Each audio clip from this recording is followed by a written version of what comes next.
So I'm Netta Squires. I am a senior law and policy analyst for the University of Maryland, Baltimore Center for Health and Homeland Security, which is part of the law school. And in that role, I actually serve as an emergency preparedness specialist for Montgomery County Office of Emergency Management and Homeland Security. I've been doing emergency management for about, oh my gosh, over 12 years now, 15 years almost. And so it's been quite a while. I also am a lawyer. And so I am part in Maryland. And I also sort of my third part of the field is cybersecurity, which I love to do. And I see them all going hand in hand.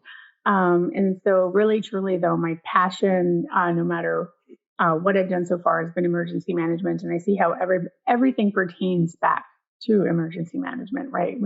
I have 3 little ones at home, 6 and under, and I can say that those skills are transferable to your family as well. Nice to be here.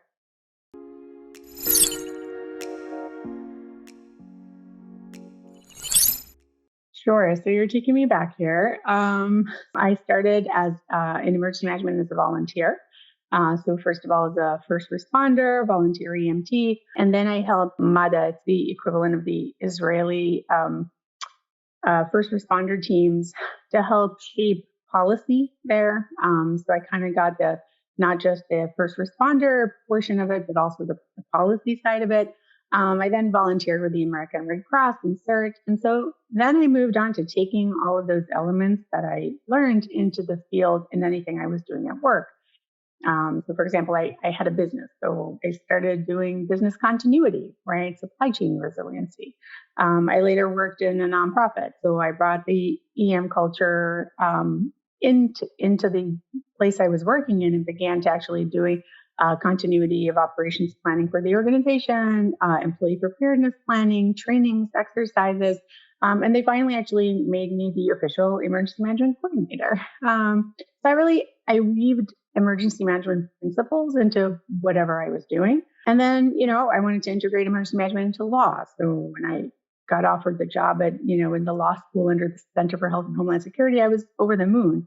A big difference now, though, I will say, in sort of career trajectories and paths is that there wasn't really an EM field, an emergency management field when I was getting started. It was extremely new. So now I think, especially post-COVID, it's very well recognized and ubiquitous. So I think there are definitely sort of the direct school to job pathways these days.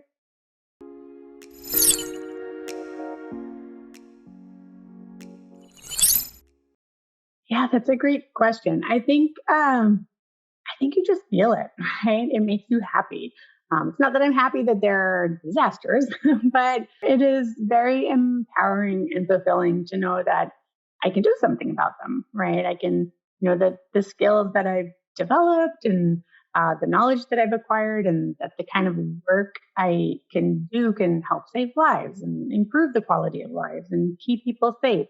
There isn't a day that I go into work and say, I don't want to be here, right? Every day is a new challenge. Literally, how do I make the world a better place, right?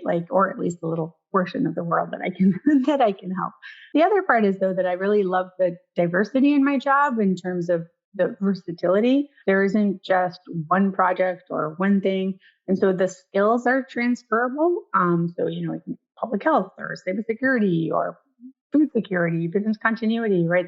There's so many different, and I think that was really a good fit for me and being able to do so many different things with the same set of skills.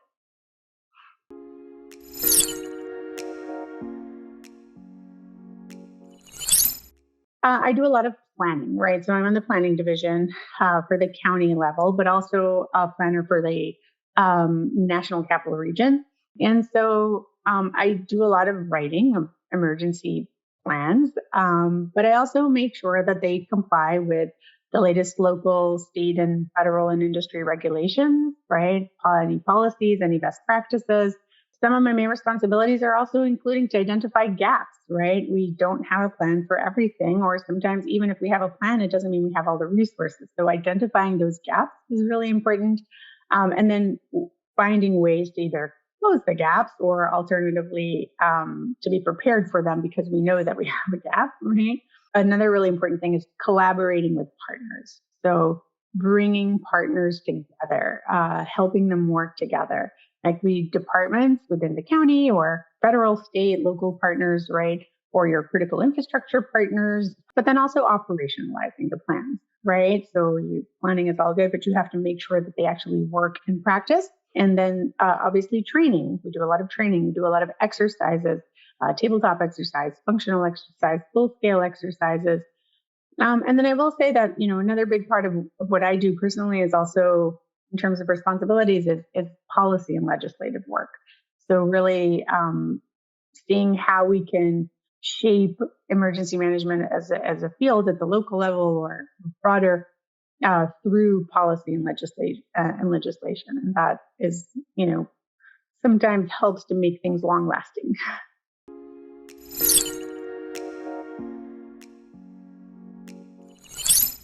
So I work a lot with cybersecurity, planning and preparedness lead for cybersecurity in our office. Food security, right? I help lead the food security task force, and we're feeding over 100,000 people. It requires massive coordination and money and people and partnerships, and so helping bring all of these together and directing them, and then public health is another one of my big things in my portfolio. So I'm the liaison to public health, and during COVID, that included, for example, vaccination planning, stuff like that, right? Distribution planning, but also in blue skies, right? We have to always worry about our hospital partners at the local level, at the regional level. And then mass care and mass casualty planning. So a lot of sheltering, family reunification centers, volunteer and donations management. So kind of carrying everything I said before at the beginning of this through these particular fields.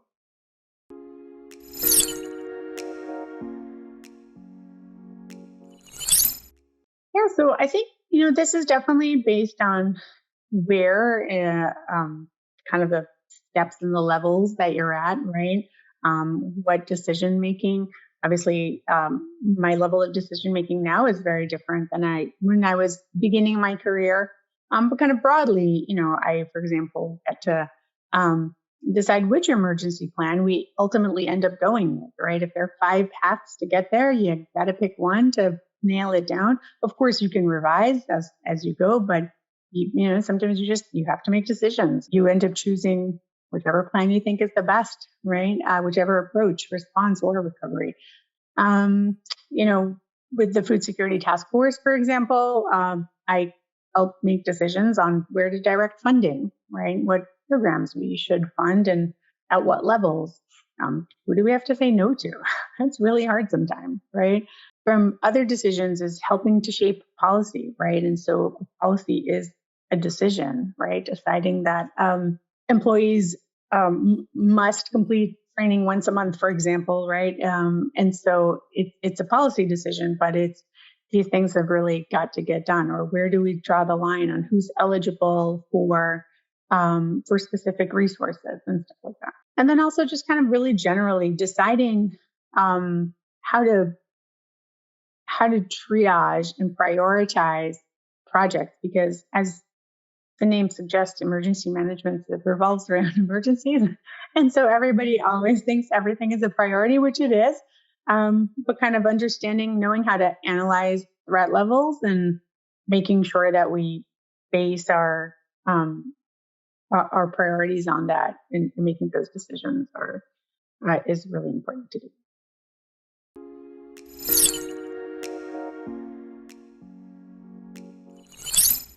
So probably 3 things. So first, as I mentioned before, is the pace and the versatility, right? And then also that I genuinely get to use my brain. There's nothing scripted in anything that we do. It's a lot of trial and error. And so, I better get it right.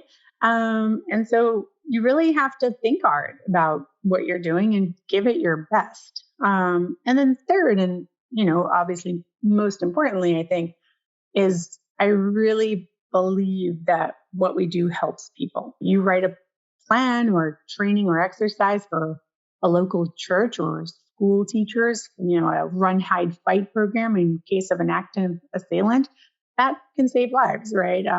Creating a task force to help make sure that, over 100,000 people have food, it's impactful. And helping essential employees and front-facing workers get vaccinated, making sure that our counties better prepared for a cybersecurity attack so that, 1.1 million people don't feel the consequences of a major government disruption.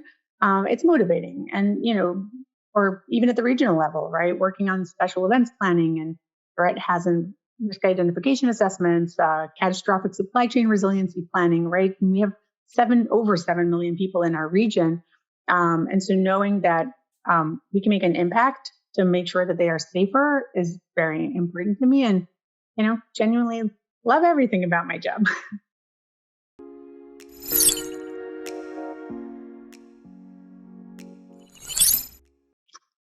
It's a good question. So, working with partners can be challenging, right? What's a priority for me at times is not necessarily a priority for the department that I rely on to get the work done. We always want to run ahead and do more, but often we have to wait for others to get on board or to finish their part. We have to remember that we come from the emergency management lens. So we see the connections, the threats, the what if we don't get this done. But that's not everyone's job. So for most people, right, emergency management is other duty as assigned. And they have their full 60-hour weeks, either as a social worker or as a warehouse logistics coordinator, right?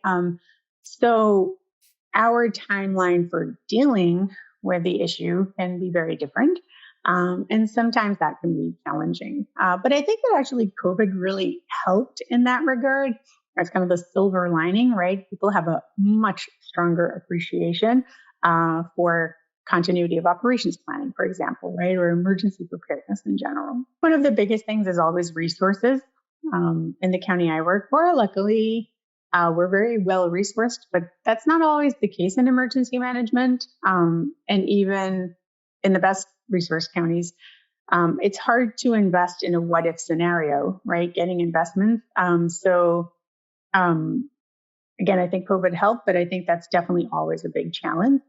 And without resources, it's really hard to get the work done. And then also finding qualified and trained staffing.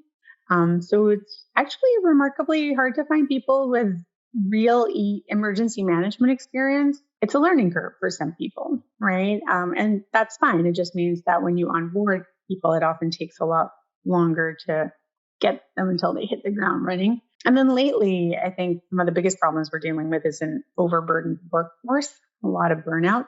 People are just tired after COVID.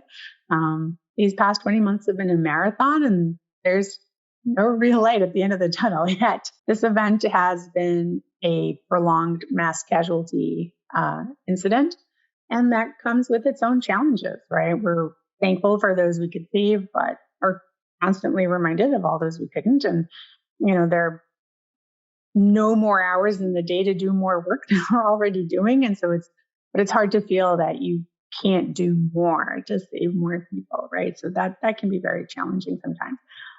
And of course, just like in any place, there's always personality issues, right? Some people like to be seen and heard, whether or not they know what they're talking about. And that can be a problem for emergency management.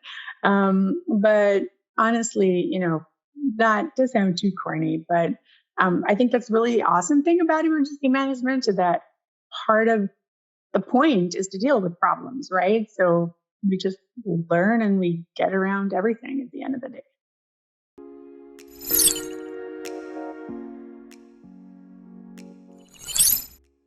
Just generally, prior to COVID, I thought I found it to be very flexible, right?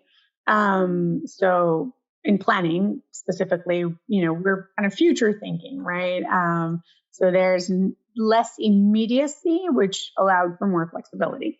Of course, anytime there's an event though, like a snowstorm, etc., everybody else gets to have a snow day, and we get called into the office and sort of magically have to be able to drive our our vehicle into the office during a snowstorm. And so there's definitely trade-offs there of time. But since COVID, it has been different. The hours we work are very long, and the demand is much greater because the event is occurring and ongoing.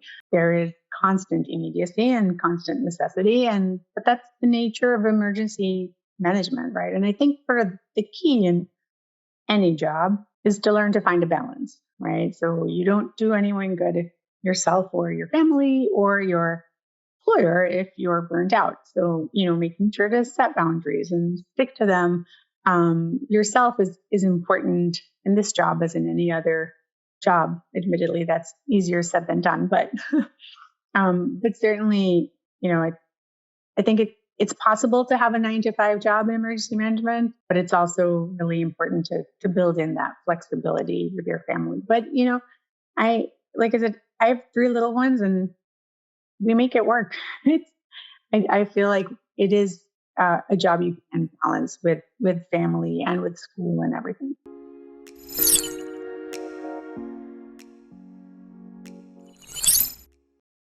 I'd have to say that there's 3 parts to that.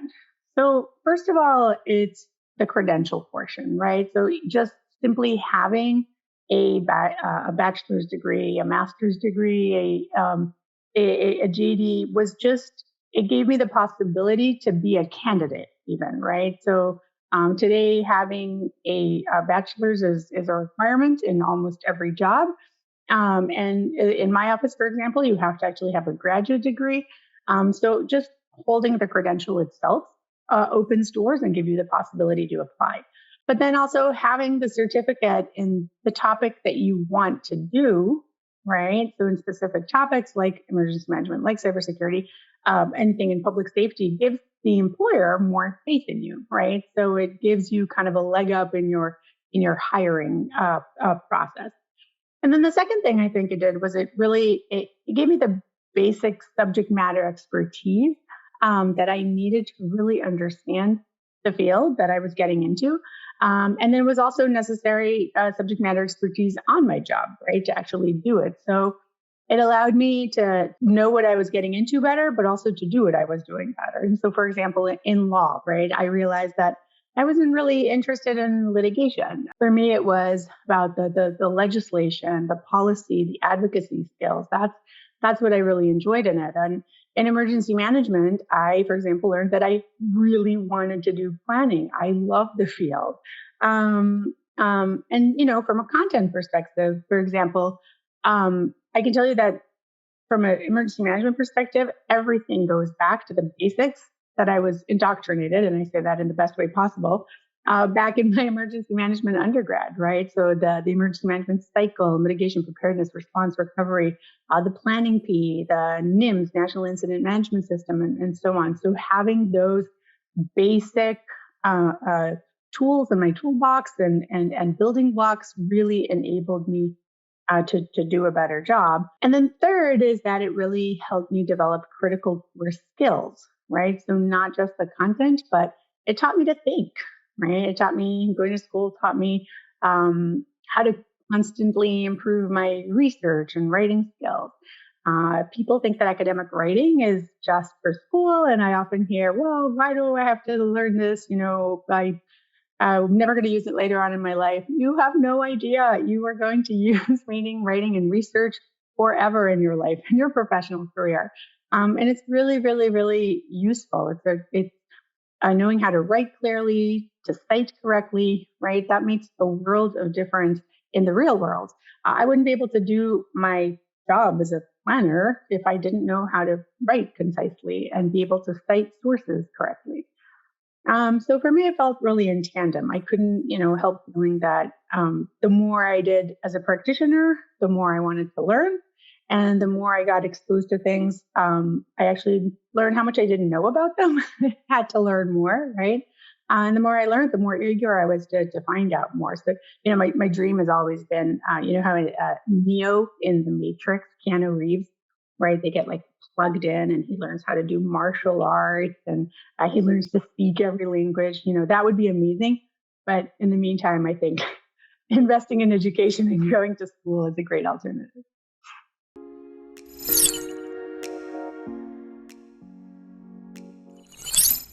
So first things first, do an internship, right? Like I said, it's kind of a two-way street to the profession, right? You interview the profession and the profession interviews you. It shows you how good you are. Um, and then, I think while you like to be, it's good to be versatile, of course, but I think about what you like to do, right? So you're going to, if you write a paper, you're going to do better if you do it about something you care about, right?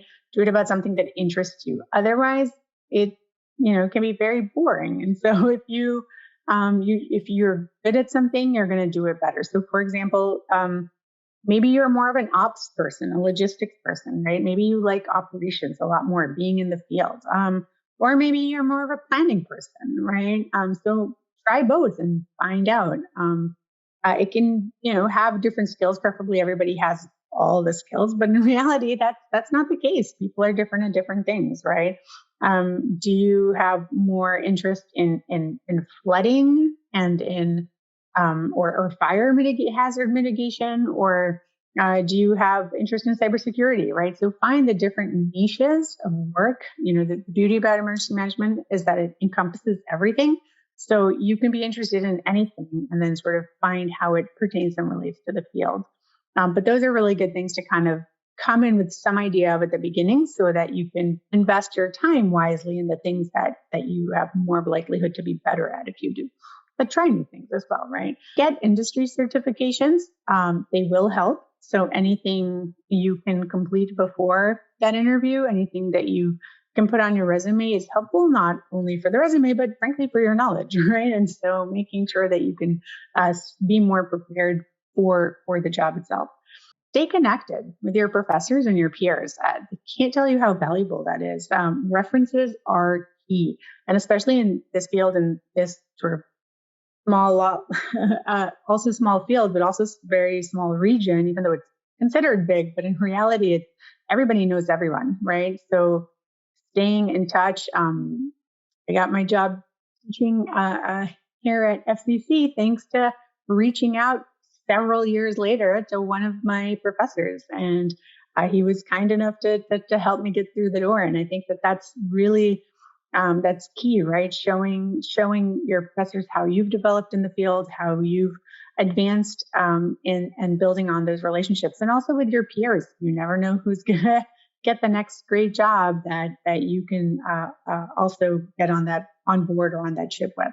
Always put your best foot forward, and that's really, really important in everything you do. But because this field, I think, requires so much personal motivation and innovativeness, and being able to really be an independent worker, right, or driver, whether it's an internship or work or school or your professors, whatever it is, a class, put your best foot forward. And then the only other last thing I would say is get a mentor, because that can also be really, really helpful if you're new to the field. If you have questions, it's really good to have someone you can go to and ask those questions. Googling is great, but having someone with some intimate knowledge in the field and people, right, connections is really, really helpful.